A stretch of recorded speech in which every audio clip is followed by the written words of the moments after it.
दक्षिणेश्वर में रहते समय एक दिन श्री रामकृष्ण देव ने रमणी मात्र के प्रति मातृभाव का उल्लेख कर एक पौराणिक कथा सुनाई थी कि सिद्धज्ञानियों के अधिनायक श्री गणेश जी के हृदय में इस प्रकार मातृ ज्ञान कैसे दृढ़ रूप से प्रतिष्ठित हुआ था।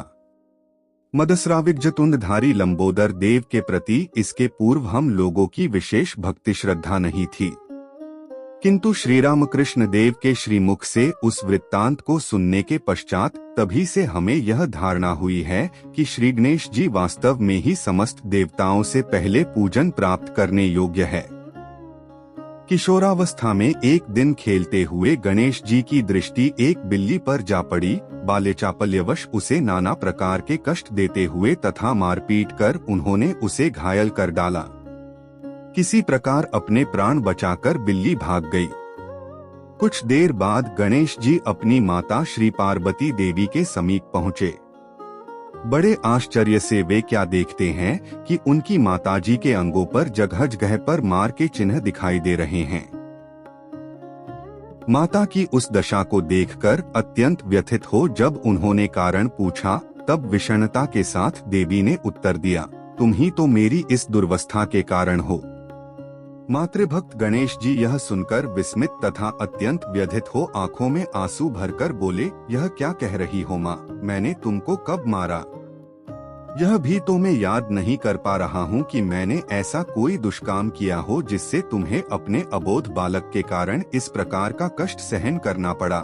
जगन्मयी देवी ने उत्तर दिया, तुम ही विचार कर देखो कि आज तुमने किसी प्राणी को मारा है या नहीं।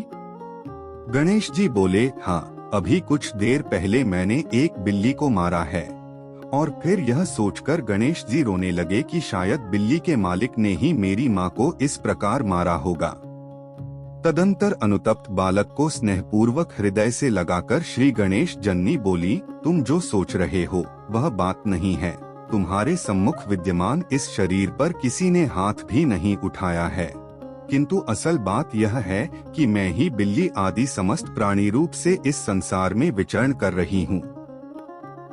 यही कारण है कि तुम्हारे मारने का चिन्ह मेरे अंगों पर तुम्हें दिखाई दे रहा है। तुमने बिना जाने ऐसा किया है, इसलिए दुखित न हो, किंतु आज से इस बात को ध्यान में रखना कि स्त्री मूर्तिधारी सभी प्राणी मेरे अंश संभूत है तथा पुरुष मूर्ति विशिष्ट प्राणीगण का जन्म तुम्हारे पिता के अंश से हुआ है। शिव तथा शक्ति को छोड़कर इस संसार में और कुछ भी नहीं है। गणेश जी ने माता के इस कथन को श्रद्धा पूर्वक हृदयंगम कर लिया, यहाँ तक कि विवाह का अवसर उपस्थित होने पर यह सोचकर कि माँ के साथ ही विवाह करना पड़ेगा, वे विवाह बंधन में आबद्ध नहीं हुए। इस प्रकार गणेश जी सदा के लिए ब्रह्मचारी बने रहे तथा यह जगत शिव शक्त्यात्मक है, इस बात को अपने हृदय में सदा धारण किए रहने के कारण ज्ञानियों में वे सर्वाग्रगण्य बने।